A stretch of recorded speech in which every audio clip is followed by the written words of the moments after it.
Là, on attaque le 9e jour, donc on sait que c'est en gros notre dernière grosse étape. En plus, bon, le sentier passe à travers un plateau, donc facile, très facile.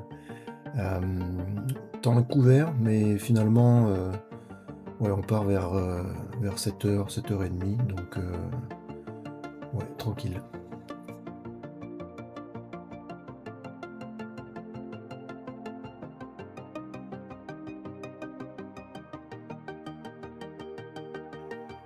Ce qui est fantastique avec ces petits gorets, c'est que ils sont très heureux, parce qu'ils vadrouillent, il y a pas de barrière et ils sont avec leur mère et puis, en fait, ils sont ouais, c'est des cochons corses, c'est des cochons qui sont super, super cool.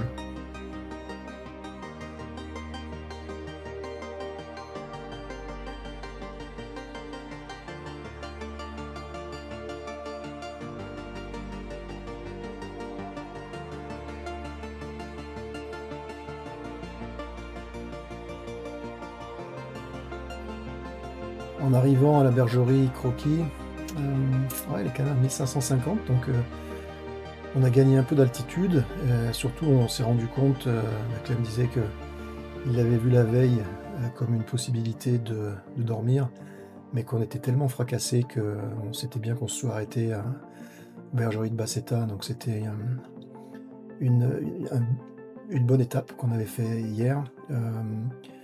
Là, on est juste passé à côté de la bergerie et puis on a continué à monter parce que, bah, en fait, on va se diriger vers un col qui est à plus de 2000 mètres, 2025 mètres. Il y a un vent, qui commence à devenir de plus en plus fort et bah, le col, c'est dans les nuages.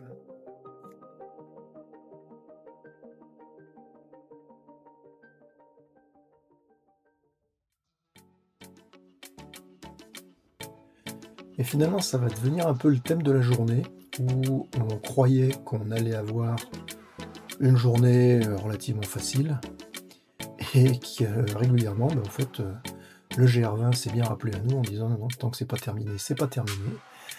On va monter, on va descendre» et oui, on se le mérite ce GR20.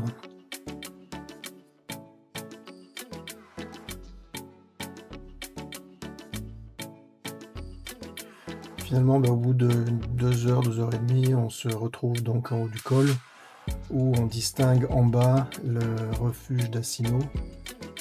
Bon, après avoir monté, bah, en fait, on a descendu dans cette vallée.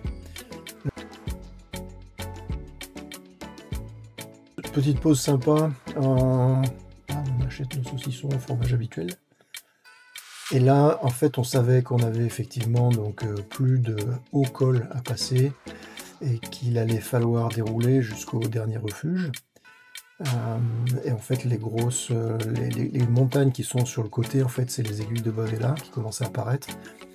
Donc ça, c'est le dernier col qui va être un peu difficile à passer, mais ouais, il fait à peu près beau et ça roule bien.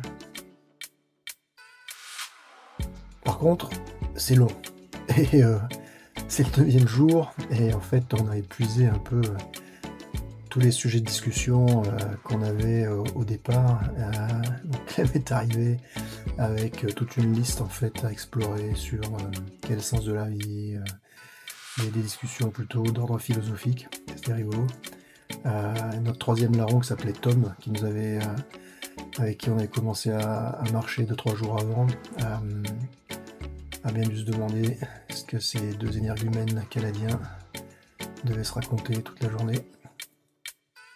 Arrivé donc aux aiguilles de Bavela, et là en fait on pensait qu'on en avait terminé, mais en fait le dernier refuge s'est fait aussi mériter, puisqu'il a fallu redescendre pour remonter et enfin arriver au refuge, et ça nous a pris une bonne heure et demie après le col de Bavela. Et la dernière partie de la randonnée a vu une discussion effrénée à propos de One Piece entre Clem et Tom. Moi j'avoue que j'étais complètement largué, mais bon, je les écoutais, de toute façon ça m'aidait à marcher, et ce qui nous a permis d'arriver au refuge tranquille.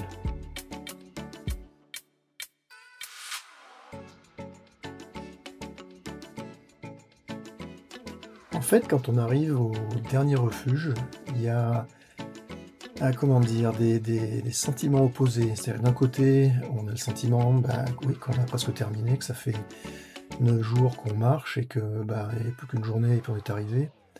Puis il y a aussi le sentiment finalement que, bah, cette aventure, elle tire à sa fin. Et dans des moments comme ça, finalement, bah, tous les petits bobos, ils disparaissent et je crois que le sentiment qui domine, c'est, de se sentir vraiment chanceux de pouvoir faire des aventures de ce style.